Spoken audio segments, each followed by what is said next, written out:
Assalamualaikum warahmatullahi wabarakatuh. Selamat berjumpa kembali di channel yang selalu setia dalam membagi informasi dan pengalaman berkaitan dengan budidaya ikan nila. Pada kesempatan video kali ini, saya akan membagi cara bagaimana mempercepat pertumbuhan ikan nila. Namun, sebelum kita masuk ke topik utama, jangan lupa dukung selalu channel ini dengan subscribe, like, komen, share, dan aktifkan lonceng notifikasinya. Teman-teman para pecinta budidaya ikan nila, kita sebagai pembudidaya tentunya perlu mengamati apakah pertumbuhan ikan nila yang kita pelihara selama ini sudah masuk ke kategori pertumbuhan normal, atau sebaliknya ikan nila yang kita pelihara masuk ke dalam ikan nila yang mempunyai pertumbuhan yang lambat atau lama. Keadaan ini sebenarnya dapat kita amati dengan cara membandingkan lama pemeliharaan serta pakan yang sudah kita berikan dengan ukuran ikan nila saat ini. Apabila dari lama kita pelihara dan pakan yang sudah kita habiskan, kita belum melihat ikan nila yang kita pelihara itu sesuai dengan waktu yang sudah kita pelihara, maka dapat kita pastikan bahwasanya ikan yang kita pelihara masuk ke dalam kategori pertumbuhan ikan nila yang lambat. Nah, apabila kita biarkan keadaan seperti ini, maka kita akan mengalami sebuah kerugian, karena kita akan memakan waktu yang sangat lama untuk menghasilkan ikan nila yang kita pelihara untuk siap panen. Oleh karena itu, untuk mempercepat pertumbuhan ikan nila yang kita pelihara, kita perlu memperhatikan beberapa langkah. Di antaranya, langkah pertama yang perlu kita perhatikan adalah pastikan benih yang kita tebar atau yang kita pelihara itu termasuk benih yang berasal dari indukan yang mempunyai gen bagus atau indukan yang mempunyai pertumbuhan gen yang bagus dan menghasilkan anakan yang bagus pula. Cirinya yaitu indukan yang sudah mendapatkan sertifikat dari Balai Perikanan atau indukan yang kita pelihara sendiri dengan perlakuan khusus. Apabila selama ini benih yang kita tebar termasuk benih yang kerdil atau benih yang lambat pertumbuhannya, maka kita akan sulit untuk memacu pertumbuhannya. Walaupun sudah kita pelihara dengan sistem modern, serba kecukupan, maka kita tetap juga akan mengalami kesulitan untuk mempercepat pertumbuhannya. Karena hal tersebut terjadi, benih yang mempunyai gen kerdil itu akan lambat untuk pertumbuhannya. Oleh karena itu, sebelum kita memulai atau menebar benih di kolam, maka pastikan terlebih dahulu.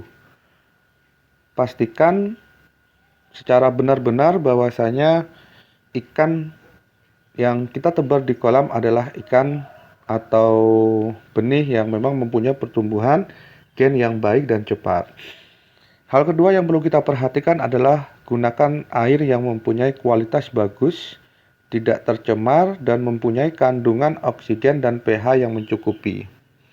Sedangkan hal yang ketiga yang perlu kita perhatikan adalah kesesuaian pada tebar dengan sistem yang digunakan pada kolam yang kita miliki.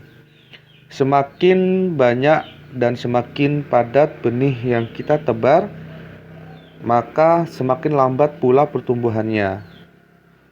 Dan sebaliknya, semakin sedikit benih yang kita tebar, maka semakin cepat pertumbuhannya. Oleh karena itu, kita harus benar-benar memperhatikan kapasitas jumlah padat tebar yang ideal bagi setiap sistem yang kita miliki pada kolam-kolam yang siap untuk kita tebar benih. Tentunya dengan memperhatikan volume air kolam, sistem yang digunakan, serta teknologi yang mendukungnya. Sebagai contoh, saya pernah menebar benih ikan nila di kolam tanpa aerator. Per meternya saya isi 30 ekor dengan masa panen selama 5 bulan. Dan saya pernah juga mengisi benih ikan nila per meternya sebanyak 50 ekor dengan masa panen selama 7 bulan lebih. Ada jeda sekitar 2 sampai hingga 3 bulan lamanya. Dari pengalaman tersebut, saya bisa mengambil suatu kesimpulan bahwasanya jumlah padat tebar sangat mempengaruhi masa panen. Oleh karena itu, kita sebagai pembudidaya perlu untuk memperhatikan secara baik jumlah ikan nila yang sesuai dengan kolam dan sistem yang kita gunakan. Oleh karena itu, untuk mempercepat pertumbuhan ikan nila yang kita pelihara, sebaiknya kita melakukan tebar benih secara rendah sesuai sistem dan teknologi yang kita gunakan. Jangan terlalu tergiur dengan ajakan yang mengarah untuk tebar padat untuk menghasilkan panen berlimpah, tapi masa panennya lama dan lambat. Tentunya hal ini akan mempengaruhi biaya pakan dan biaya produksi yang semakin meningkat. Hal keempat yang perlu kita perhatikan adalah gunakan pakan atau pelet yang mempunyai kandungan protein berkisaran 30% dan pemberian pakannya sebanyak 3 kali dalam waktu sehari. Nah, untuk porsinya sebanyak 3 hingga 5% dari bobot ikan nila yang kita pelihara untuk sebanyak 1 hari pemberian pakan. Diusahakan dalam pemberian pakan kita melihat kondisi dan keadaan. Dan kondisi dan keadaan yang baik dalam pemberian pakan itu adalah ketika kandungan oksigen yang terlarut di dalam air kolam itu dalam keadaan yang berlimpah atau banyak. Kalau pada pagi hari, usahakan setelah sinar matahari terbit dan sudah menyinari air kolam, sehingga air kolam yang awalnya dingin bisa sudah mulai agak hangat sedikit. Nah, ini waktu yang sangat baik untuk memberikan pakan pada pagi hari. Untuk pada siang hari bisa kita berikan pada jam 11 hingga jam 1, sedangkan pada sore hari bisa kita berikan sebelum matahari terbenam. Hal kelima yang perlu kita perhatikan adalah lakukan proses pembibisan pelet dengan probiotik dan vitamin.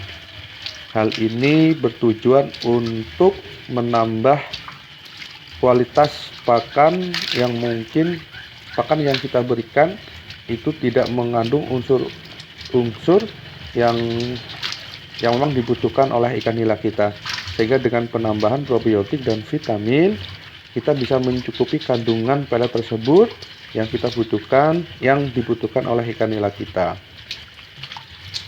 Nah, oleh karena itu dalam melakukan pembibisan diusahakan kita lakukan setiap pemberian pakan, teman-teman. Hal ini bertujuan agar pelet yang kita berikan itu memang benar-benar berkualitas dan cepat diserap kandungan peletnya oleh ikan nila yang kita pelihara. Nah, untuk vitamin dapat kita berikan setiap pembibisan atau setiap 3 hari sekali. Begitu juga dengan probiotik. Nah, untuk probiotik ini diberikan untuk memperbagus keadaan air yang ada di kolam kita. Oke teman-teman, jadi itu ada 5 hal yang perlu kita perhatikan untuk mempercepat pertumbuhan ikan nila. Semoga bermanfaat. Saya akhiri. Wassalamualaikum warahmatullahi wabarakatuh.